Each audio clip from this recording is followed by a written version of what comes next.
Hello viewers, এর আগের ভিডিওতে আমরা আলোচনা করেছি NAS এর বিবিধ ব্যবহার এবং কোন কোন ইউজারের জন্য কোন NAS বেটার। এই ভিডিওতে আমরা আর একটু টেকনিক্যাল ডিপ ডাইভে যাব। তো চলুন কথা না বাড়িয়ে আমরা ভিডিওটি শুরু করি। প্রথমে DSM সফটওয়্যার কি? NAS কিনলেন, বাক্স খুললেন, হার্ড ড্রাইভ লাগালেন, পাওয়ার এবং ইথারনেট কানেক্ট করলেন। এখন কি? এর উত্তর হলো DSM সফটওয়্যার। DSM এর ফুল ফর্ম হলো DiskStation Manager। নামটা শুনতে একটু খটমটে এবং টেকনিক্যাল মনে হলো, ব্যাপারটা খুব সহজ করে বলছি। ধরুন আপনার স্মার্টফোনে অবশ্যই অ্যান্ড্রয়েড অপারেটিং সিস্টেম বা iOS আছে। এখন সেই অ্যান্ড্রয়েড ওএস বা iOS বাদ দিয়ে দিলে আপনার সেই স্মার্টফোনটা একটা টাচ ডিসপ্লে বাদে আর কোনো কিছুই না। তেমনি DSM হলো NAS এর অপারেটিং সিস্টেম। DSM ছাড়া এই NAS বক্সটা একটা হার্ড ড্রাইভ যুক্ত বাক্স বাদে আর কিচ্ছু না। ব্রাউজারে একটা ঠিকানা লিখলেই DSM খুলে যায়। খুললে দেখবেন একদম উইন্ডোজের মতো একটা ডেস্কটপ, আইকন আছে, মেনু আছে, অ্যাপ আছে, মাউস দিয়ে ক্লিক করে সব কাজ করা যায়।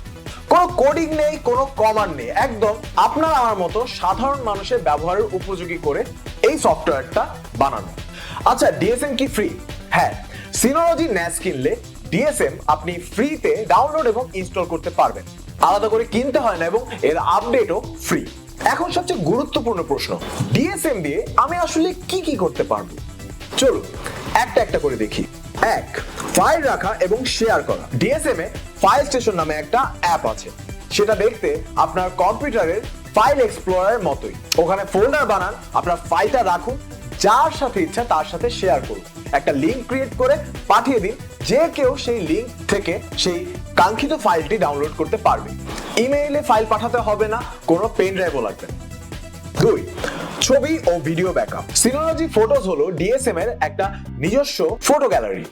ফোনে অ্যাপ ইনস্টল করুন, একবার সেট আপ করুন, এরপর আপনার ফোনে আপনি যত ধরনের ছবি বা ভিডিও করবেন সব ব্যাকআপ হবে আপনার NAS এ। অনেকটা গুগল ফটোস বা গুগল ড্রাইভের মতো, কিন্তু এই ক্ষেত্রে আপনার ছবি বা ভিডিও গুগলের ফাইল সার্ভারে না যেয়ে আপনার ঘরে আপনার নিজস্ব স্পেসে এই ছোট্ট বাক্সটার মধ্যেই থাকবে। 3. Computer backup. হাইপার ব্যাকআপ হলো DSM এর ব্যাকআপ টুল। এটা থাকার কারণে আপনার কম্পিউটার বা ল্যাপটপের সব ফাইল যেমন ডকুমেন্ট, ডেস্কটপ, ডাউনলোড সব অটো ব্যাকআপ হবে আপনার NAS এ। আপনার ল্যাপটপ চুরি হয়ে গেছে বা আপনার কম্পিউটার নষ্ট হয়ে গেছে, কোনো চিন্তা নেই, আপনার সব ফাইলের ব্যাকআপ পেয়ে যাবেন আপনার NAS এ ওই হাইপার ব্যাকআপ অ্যাপের মধ্যেই। 4. বাইরে থেকে অ্যাক্সেস। এটা আমার কাছে মনে হয় সবচেয়ে মজার ফিচার DSM এর। QuickConnect নামে সুবিধাটি চালু করলে আপনি ঘরের বাইরে থেকে আপনার ঘরে থাকা NAS এর যে কোনো ফাইল অ্যাক্সেস করতে পারবেন। মানে আপনি বিদেশে থাকলেও আপনার বাংলাদেশে বাসায় থাকা সেই NAS এ যে কোনো ফাইল আপনি অ্যাক্সেস করতে পারবেন শুধুমাত্র ইন্টারনেট কানেকশন থাকলে। 5. মুভি ও মিউজিক স্ট্রিম করা। NAS এ আপনার মুভি বা মিউজিক রাখুন, আর DSM এ ভিডিও স্টেশন দিয়ে সহজে যে কোনো জায়গা থেকে বসে স্ট্রিম করুন আপনার পছন্দের মুভি বা মিউজিক। আপনি চাইলে জেলিফিন বা প্লেক্স ডাউনলোড করলেও এই একই সুবিধাটা পাবেন, তবে ইন্টারফেসটা অবশ্যই আরেকটু সুন্দর হবে। 6. User permission. পরিবারে বা অফিসে অনেকে মিলে NAS ব্যবহার করলে প্রত্যেকের জন্য আলাদা আলাদা ফোল্ডার এবং অ্যাকাউন্ট বানানো যায়, এবং কে কোন ফোল্ডার অ্যাক্সেস করতে পারবে অ্যাডমিন হিসেবে সেটা ডিসাইড করে দিবেন আপনি। যেমন ছোট বাচ্চার ফোল্ডারে থাকবে শুধুমাত্র তার ছবি এবং সে শুধু সেই ফোল্ডারটাই অ্যাক্সেস করতে পারবে। অফিসের স্টাফের ফোল্ডারে শুধুমাত্র থাকবে অফিসের ফাইলপত্রই। প্যাকেজ সেন্টার হলো DSM এর নিজস্ব অ্যাপ স্টোর, যেখান থেকে আপনি আপনার প্রয়োজন অনুযায়ী যে কোনো অ্যাপ ইনস্টল করতে পারবেন। কয়েকটা উদাহরণ হলো প্লেক্স মিডিয়া সার্ভার হিসেবে, Synology ড্রাইভ আপনার নিজস্ব NAS এর গুগল ড্রাইভের মতো, সার্ভিলেন্স স্টেশন আপনার সিসিটিভি ম্যানেজমেন্টের জন্য, ওয়ার্ডপ্রেস নিজের ওয়েবসাইট নিজেই হোস্ট করতে পারবেন, এবং ডাউনলোড স্টেশন টরেন্ট বা যে কোনো ফাইল ডাউনলোড করুন কম্পিউটার বন্ধ থাকা অবস্থায়। এই অ্যাপগুলো বেশিরভাগই ফ্রি। এখানে উল্লেখ্য যে QNAP NAS এর জন্য DSM এর ইকুইভ্যালেন্ট অ্যাপ হচ্ছে QTS।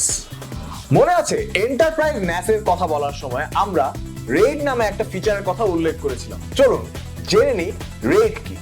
NAS এর সবচেয়ে বড় সুবিধা হলো রেড হলো NAS এর একাধিক হার্ড ড্রাইভ এমন ভাবে কাজ করা যাতে র্যান্ডমলি কোনো একটা ড্রাইভ নষ্ট হয়ে গেলেও কোনো ডেটা হারিয়ে না যায়।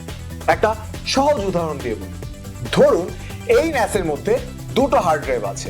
RAID 1 কনফিগারেশন করা থাকলে একটা হার্ড ড্রাইভের সকল ডেটা ব্যাকআপ হয়ে থাকবে অপর আরেকটি ড্রাইভে, যাতে এর মধ্যে যে কোনো একটা হার্ড ড্রাইভ ভবিষ্যতে কোনোদিন নষ্ট হয়ে গেলে আপনার কোনো ডেটা হারিয়ে না যায়। এক হিসেবে বলতে পারেন RAID হলো আপনার NAS এর ইন্স্যুরেন্স পলিসি। এই ভিডিওতে DSM সফটওয়্যার এবং RAID সম্পর্কিত জানলেন। এর পরের ভিডিওতে আমরা জানবো কিভাবে একটা NAS সার্ভার সেট আপ করবেন। আপনার প্রয়োজন অনুযায়ী যে কোনো NAS সার্ভার বিল্ড করতে ভিজিট করুন rayas.com এবং ওয়াইড ভ্যারাইটি অফ ব্র্যান্ডস থেকে পছন্দ করুন আপনার প্রয়োজন অনুযায়ী NAS। আদিওস।